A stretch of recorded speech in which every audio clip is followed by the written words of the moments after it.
मेरे प्रोग्राम के ये जो 4 शब्द आपने देखे ना कि तीसरी लहर कितना कहर, ये आपको डराने के लिए नहीं है बल्कि आपको बताने के लिए है कि थर्ड वेव कभी भी आ सकती है और इसे लेकर के आपको सावधान रहने की जरूरत है।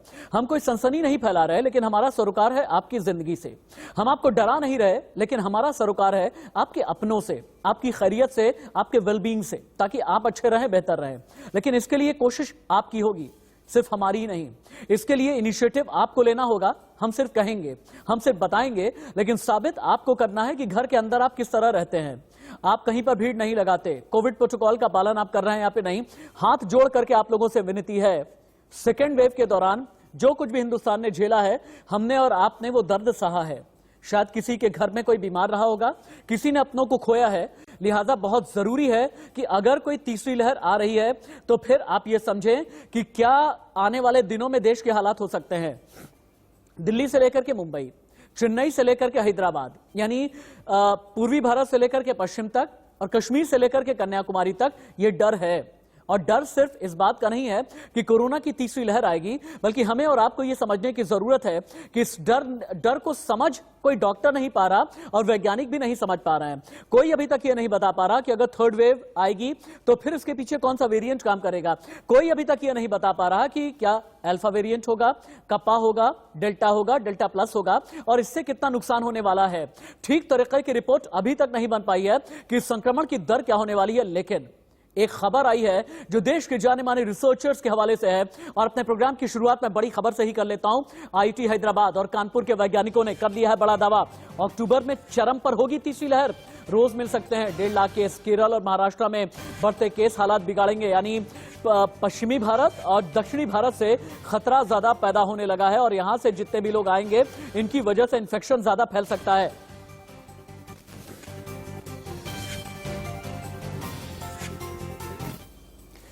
आईआईटी कानपुर की टीम में शामिल रिसर्चर मनिंदर अग्रवाल का क्या कहना है, उनसे खास बातचीत की मेरी कुलीग रचना बंसल ने। मनिंदर अग्रवाल हमारे साथ जुड़ गए हैं, रिसर्चर हैं आईआईटी कानपुर से। सर, जो रिसर्च आपने की है, मैं ये जानना चाहती हूँ, देश भी इस वक्त जानना चाहता है। अभी हम सेकेंड वेव से ठीक से उभरे भी नहीं हैं, तीसरी वेव को लेकर लगातार चर्चाएं हो रही हैं। आपकी रिसर्च क्या कहती है, क्या अगस्त से ही खतरा शुरू हो जाएगा तीसरी लहर का? ये तीसरी लहर हमें समझना होगा कि क्या हम उससे किस प्रकार से देख रहे हैं उसे। दूसरी लहर के दौरान कई राज्यों में, लगभग सभी राज्यों में लॉकडाउन लगे थे, जो अब संख्या कम होने के बाद धीरे धीरे हट रहे हैं। तो एक तरीके से नेचुरल है कि केसेस की संख्या बढ़ेगी, क्योंकि जैसे ही हम लॉकडाउन हटाएंगे, लोगों का मूवमेंट ज्यादा हो जाएगा, थोड़े केसेस बढ़ेंगे। तो थोड़े केसेस बढ़ना चिंता की बात नहीं है। जो हमारी स्टडी है उसमें ये निकल के जो आया है कि यदि कोई नया म्यूटेंट नहीं आता है और लॉकडाउन समाप्त हो जाते हैं तो धीरे धीरे केसेस बढ़ेंगे और अक्टूबर तक शायद अधिकतम संख्या में होंगे 50-60 हजार 70 हजार केसेस प्रतिदिन, और फिर ये समाप्त हो जाएगी, मतलब कम होने लगेंगे। केवल एक ही स्थिति में, जबकि कोई नया डेल्टा वेरिएंट से भी ज्यादा तेजी से फैलने वाला म्यूटेंट आता है, तब इसकी संभावना है कि संख्या बढ़ते हुए 1.5 लाख के आसपास पहुंच जाए प्रतिदिन केसेस की। हालांकि तब भी दूसरी लहर जितना स्थिति खराब नहीं होगी, लेकिन फिर भी संख्या एक पहली लहर से ऊंचे स्तर तक जा सकती है। लेकिन वो तभी संभव होगा जब कोई नया म्यूटेंट आए, जिसके कि अभी तक कोई प्रमाण नहीं मिले। साथ ही मुझे ये बताइएगा सर, चूंकि ये रिसर्च बड़ी है, इसमें कई वैज्ञानिक शामिल रहे हैं, आप भी इसमें शामिल रहे हैं, इसमें कौन सी स्थिति को ध्यान में रखते हुए ये आकलन हुआ है? क्योंकि देश धीरे धीरे अनलॉक हुआ है, धीरे धीरे लापरवाही की तस्वीरें सामने आई हैं, धीरे धीरे भीड़ बढ़ी है, धीरे धीरे लोग सड़कों पर आए हैं। ये रिसर्च जो की गई है वो कौन से वक्त को बेस मानते हुए की गई है? जी, हमने ये माना था कि अगस्त के अंत तक सब लॉकडाउन सब जगह समाप्त हो जाएंगे। पहला ये हमने अनुमान लगाया था। दूसरा अनुमान ये लगाया था कि वैक्सीनेशन किस रफ्तार से देश में हो रहा है। जैसा कि जुलाई तक हम जानते हैं, जुलाई में करीब 13 करोड़ से कुछ अधिक वैक्सीन शॉट लगे थे। इसी प्रकार अगस्त, सितंबर, अक्टूबर में जो सरकार के प्रोजेक्शंस हैं वो हमने लिए। और तीसरा कि वैक्सीन के द्वारा जो स्टडीज आई हैं उससे ये लिख के आ रहा है कि सीवियर इलनेस मतलब हॉस्पिटलाइजेशन के अगेंस्ट तो वैक्सीन बहुत अधिक प्रभावशाली है। मनिंदर जी बता रहे हैं कि रिसर्च बहुत गहनता से हुई है, एक बड़ी टीम ने रिसर्च की है, कोविड के म्यूटेशन को लेकर भी इस रिसर्च में बातें सामने आ रही हैं और अगर कोविड लगातार इसी तरीके से अपने रूप बदलता रहा, म्यूटेट होता रहा तो खतरा और बढ़ सकता है और थर्ड वेव अभी अगस्त से ही शुरू हो सकती है। पर डे जो केसेस आएंगे वो बेहद खतरनाक तरीके से बढ़ेंगे भी। आपको लापरवाही नहीं करनी है, सावधान रहिएगा, अपना ख्याल रखिएगा, अपने परिवार का ख्याल रखिएगा। मनिंदर सर बहुत शुक्रिया हमारे साथ जुड़ने के लिए, ये जानकारी हमारे दर्शकों तक पहुंचाने के लिए। इस रिसर्च के पीछे दरअसल पूरा एक डेटा है। 1 जुलाई 2021 से 1 अगस्त 2021 तक कैसे एक के बाद एक केसेस बढ़े हैं और एक्टिव केसेस की संख्या कितनी तेजी से हिंदुस्तान में बढ़ी है ये आप देखें। 1 जुलाई 3 करोड़ 4 लाख केस, 7 जुलाई 3 करोड़ 7 लाख संक्रमित केस, 14 जुलाई 3 करोड़ 9 लाख संक्रमित हो गए थे, 21 जुलाई तक 3 करोड़ 12 लाख संक्रमित भारत में हो चुके हैं, 28 जुलाई तक 3 करोड़ 15 लाख संक्रमित हैं और 1 अगस्त तक यानी 2 दिन पहले तक लगभग 3 करोड़ 16 लाख संक्रमित हैं। और इसीलिए कहा जा रहा है कि जितने ज्यादा संक्रमित होते जा रहे हैं इनकी वजह से इन्फेक्शस रेट तेजी के साथ में बढ़ने लगेगी। लेकिन भारत में थर्ड वेव पर आईआईटी की डेंजर रिपोर्ट क्या है, आईआईटी के वो रिसर्चर जिनके साथ में अभी मेरी कोलीग बात कर रही थी, अब आप देखें। आईआईटी हैदराबाद और कानपुर के वैज्ञानिकों ने बड़ा दावा किया, केरल महाराष्ट्र में संक्रमण के बढ़ते केस से भारत में तस्वीर बिगड़ेगी। इसी महीने आ सकती है कोरोना की थर्ड वेव यानी अगस्त में। बुरे हालात में रोज लगभग 1,05,000 केसेस आएंगे। तीसरी लहर का पीक अक्टूबर में जाने की आशंका है और अक्टूबर के बाद फिर केसेस धीरे धीरे नीचे जाएंगे। लेकिन वैक्सीन का प्रभाव कितना रहेगा, किस वैक्सीन का प्रभाव कितना रहेगा, अभी ये सब जानना बाकी है। लेकिन कोरोना का यूटर्न बाकी विदेश में कितना आया है, यूएस की रिपोर्ट देखें आप। अमेरिका पिछले एक हफ्ते में औसतन 80,000 केस रोज आ रहे हैं अमेरिका में। यूएस में पिछले 2 हफ्ते से संक्रमण दर 148% बढ़ गई है। डेल्टा वेरिएंट चीन के 27 शहरों तक फैला है। 132 देशों में डेल्टा वेरिएंट फैला हुआ है, बेहद खतरनाक है। भारत में भी लगातार तीसरी लहर का खतरा बना हुआ है। केरल में देश के 50% से ज्यादा केसेस हैं। केरल महाराष्ट्र की वजह से बाकी देश में भी हालात खराब हो सकते हैं। लेकिन कोरोना पर एक चौंकाने वाली स्टडी है, इसकी बड़ी खबर है। संक्रमित मरीज के आंसुओं से भी फैल सकता है वायरस। आंख के डॉक्टर्स को ज्यादा सावधान रहने की सलाह दी गई है। आंसुओं के जरिए भी ये वायरस फैल सकता है, यानी इन्फेक्शन किसी के आंसू के जरिए भी फैल सकता है। क्यों हम ये कह रहे हैं कि आंसुओं से ये कोरोना फैलेगा, ये रिसर्च कहां की है अब आप ये जानें। अमृतसर मेडिकल कॉलेज की रिसर्च है। संक्रमितों के आंसू से वायरस फैलने का खतरा, ये अमृतसर मेडिकल कॉलेज की रिसर्च बता रही है। 120 मरीजों पर स्टडी की गई। 60 मरीजों में आंसुओं के जरिए फैला वायरस। आंसुओं के जरिए पूरे शरीर में वायरस फैल जाता है और इसलिए जितने भी आई स्पेशलिस्ट हैं, ऑक्यूलर मैनिफेस्टेशन वाले 63% मरीजों में गंभीर लक्षण मिले हैं। 41 रोगियों में कंजक्टाइवल हाइपरमिया जैसे लक्षण मिले हैं। 48 में फॉलिकुलर रिएक्शन हुए हैं।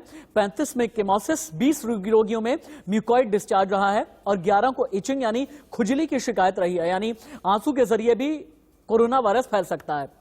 लेकिन कोरोना पर ब्रिटिश वैज्ञानिकों ने एक चेतावनी दी है, जल्द आ सकता है कोरोना का super mutant variant. Super mutant हर 3 में से 1 शख्स की जान लेगा। सुपर म्यूटेंट पर वैक्सीन की डोज भी बेअसर रहेगी, ये रिसर्च बता रही है। इस वक्त की बड़ी खबर है, यानी आने वाले दिनों में सुपर म्यूटेंट का खतरा भी बढ़ने वाला है।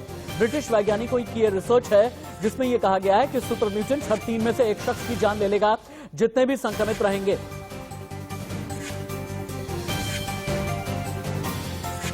आपको याद होगा कि जो कोरोना की सेकेंड वेव थी उसमें हमने आपको यह बताया था कि डबल म्यूटेंट की वजह से खतरा कितना ज्यादा है, लेकिन ये कोरोना का नया खतरा है। कहा यह जा रहा है, ब्रिटिश रिसर्चर्स ने यह कहा है कि सुपर म्यूटेंट आने वाले दिनों में पूरी दुनिया के लिए बड़ा खतरा बन जाएगा। अगर 3 लोग संक्रमित होते हैं तो 3 में से 2 की जान जाने का खतरा है इस सुपर म्यूटेंट के जरिए। म्यूटेशन का मतलब यह होता है कि कैसे वायरस अपनी संरचना में परिवर्तन करता है। सुपर म्यूटेंट का ही खतरा क्या है, आपको मेडिकल रिसर्च रूम में लेकर के चलते हैं। ब्रिटिश वैज्ञानिकों की यह नई रिसर्च क्या बताती है, आप देखें। वैज्ञानिकों ने सुपर म्यूटेंट वेरिएंट को बड़ा खतरा बताया है। खासतौर से ब्रिटिश वैज्ञानिकों ने सुपर म्यूटेंट से मृत्यु दर 35% रहने का अनुमान है। लंबे समय तक वायरस के रहने से म्यूटेंट बनेगा और यही म्यूटेशन आगे चलकर के खतरे का सबब बन सकती है। यानी वायरस अगर 1 से 2 होता है, 2 से 4 होता है, 4 से 6 होता है। डॉक्टर कौशल कांत मेरे साथ में जुड़ गए हैं ज्यादा बातचीत करने के लिए। डॉक्टर कौशल कांत, आईआईटी की रिसर्च ये कहती है कि अगस्त में ही कोरोना की तीसरी वेव आने वाली है, अक्टूबर तक पीक रहेगा, उसके बाद जाकर के कुछ कंट्रोल होगा। ये तीसरी वेव कितनी खतरनाक होने वाली है, क्या इसे लेकर के कोई अंदाजा है? और ये कहां पर ज्यादा एक इंसानी शरीर को हिट करेगी, इन्फेक्शियस स्टेज क्या होगी, किस म्यूटेशन की वजह से ज्यादा खतरा होगा और कौन सा वेरिएंट थर्ड वेव लेकर के आएगा?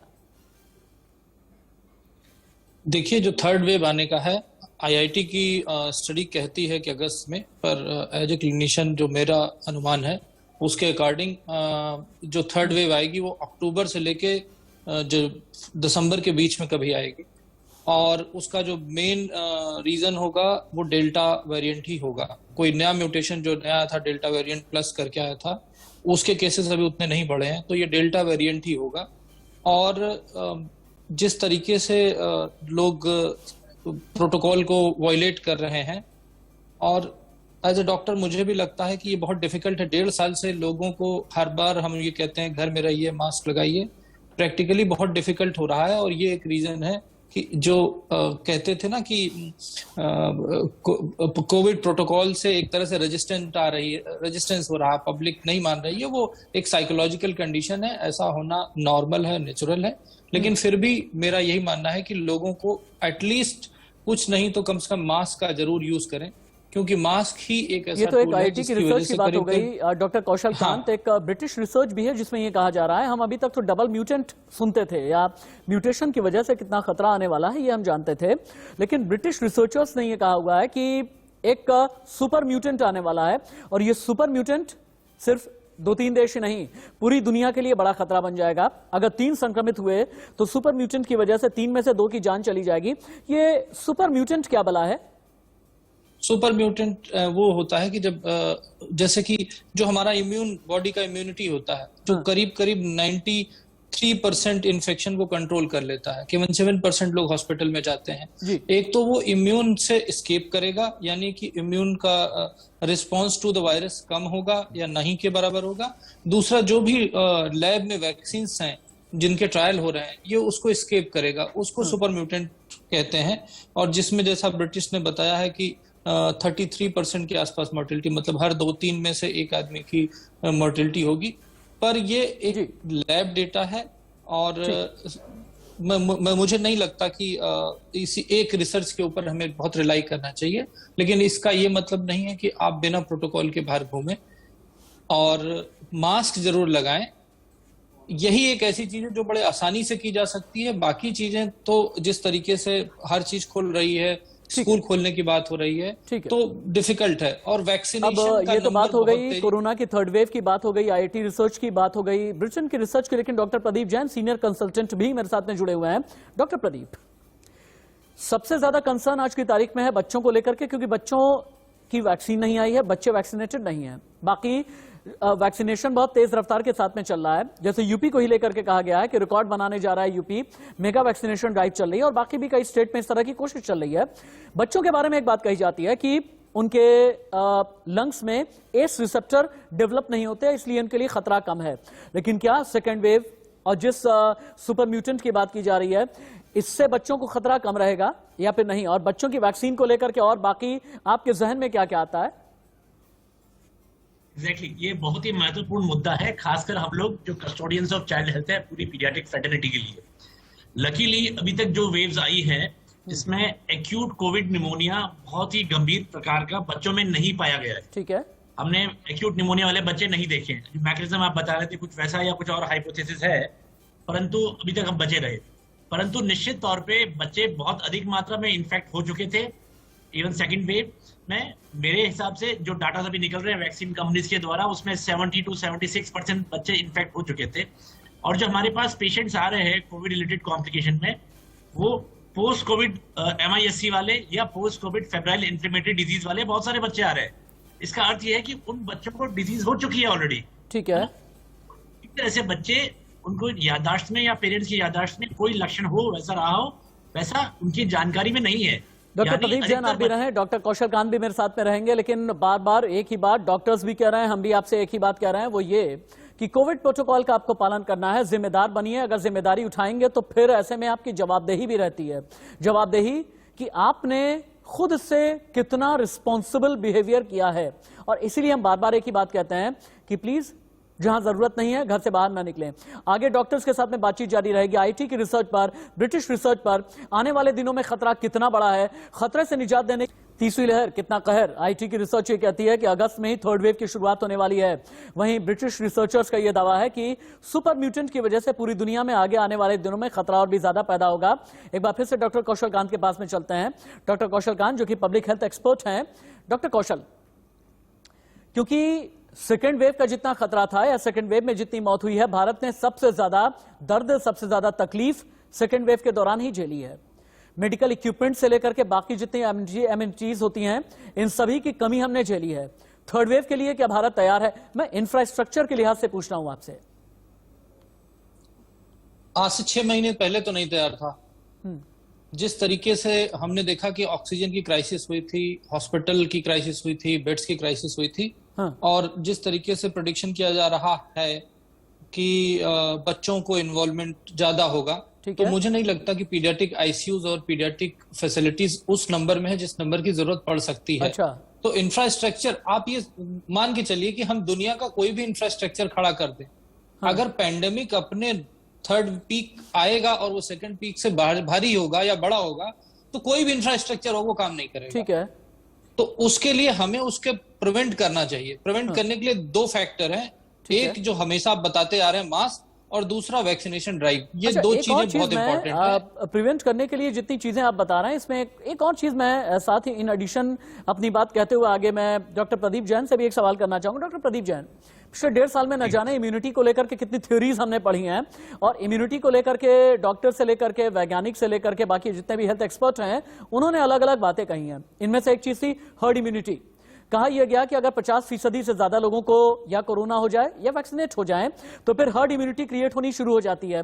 क्या भारत में हर्ड इम्यूनिटी जैसी कोई सिचुएशन पहुंची या नहीं, या फिर हर्ड इम्यूनिटी महज एक काल्पनिक परिकल्पना है? नहीं, एक बड़ी परिकल्पना नहीं है। हर्ड इम्यूनिटी का बहुत बड़ा रोल है। हमने देखा जैसे ही एक लेवल पे एपिडेमिक पहुंच गई, number of patients drastically decrease हुए। पर इम्यूनिटी ये स्पीसीज स्पेसिफिक है, तो अगर वायरस म्यूटेट होता है तो इम्यूनिटी में फर्क पड़ सकता है, ये समझने वाली बात निश्चित तौर। परंतु जो सेकेंड वेव ऑफ कोविड आई थी उसमें काफी अधिक नंबर में लोग ग्रसित हुए थे, और उसके बाद नेचुरल डिके विद टाइम हुआ था, क्योंकि इम्यून पॉपुलेशन बढ़ गई थी, तो 1-to-1 ट्रांसमिशन कम हो गया, chain of transmission definitely break. ठीक है। अच्छा, ना दूसरा सवाल ये आता है कि जैसा आपने जिक्र किया था, डॉक्टर कौशल ने मेंशन किया आईसीयूज की रिक्वायरमेंट। लकीली हमारे पास जो कोविड के रिलेटेड अभी तक जो सीरियस पेशेंट्स आए हैं पीडियाट्रिक एज ग्रुप में, वो लंग्स इन्वॉल्वमेंट वाले नहीं थे, यानी एक्यूट कोविड निमोनिया नहीं थे। जो भी वो पेशेंट थे वो कार्डियोवैस्कुलर इन्वॉल्वमेंट वाले थे, जिसमें बीटी फॉल होता है या दूसरी कॉम्प्लिकेशन होती है। तो ऑक्सीजन की रिक्वायरमेंट बहुत ज्यादा बढ़ेगी बच्चों के लिए। अभी तक जो डाटा इंडिया में निकले वैसे नहीं लगता है, और जो निश्चित तौर पे कार्डियक आईसीयूज की रिक्वायरमेंट होगी। डॉक्टर प्रदीप जैन, डॉक्टर कौशल कांत मिश्रा, बहुत बहुत शुक्रिया आपका, अपना बेशकीमती समय आपने आईटीवी नेटवर्क को दिया, बहुत बहुत धन्यवाद आपका। अंत में एक ही बात कहनी सबसे ज्यादा जरूरी है अपने दर्शकों से, आप सीरियस रहें, और सीरियस रहें इस बात को लेकर के कि कोरोना का इन्फेक्शन किसी को भी हो सकता है, आपके अपनों को हो सकता है, आपके घर में हो सकता है, और कोई भी इससे अछूता नहीं है, कोई भी इम्यून नहीं है। अगर वैक्सीनेशन करा भी लिया है उसके बावजूद भी आपको कोविड प्रोटोकॉल का पालन करना है, क्योंकि इजराइल जैसे कुछ मुल्क ऐसे जहां पर कह ये दिया गया था वैक्सीनेशन 80% से ज्यादा हो जाने के बाद कि मास्क छोड़ा जा सकता है, वहां पर कोरोना लौट आया है। यूएस में एक बार फिर से संक्रमण की दर बढ़ने लगी है। मैं बार बार शुरुआत में भी मैंने एक बात बोली थी, मैं कोई सनसनी नहीं फैला रहा, मैं डरा नहीं रहा, लेकिन हाँ आपको सजग, सचेत और सावधान रहने की जरूरत है। इसलिए मास्क का इस्तेमाल करें, कोविड प्रोटोकॉल का पालन करें, सामाजिक दूरी का पालन आप करें। एक ब्रेक, कहीं मत जाइएगा।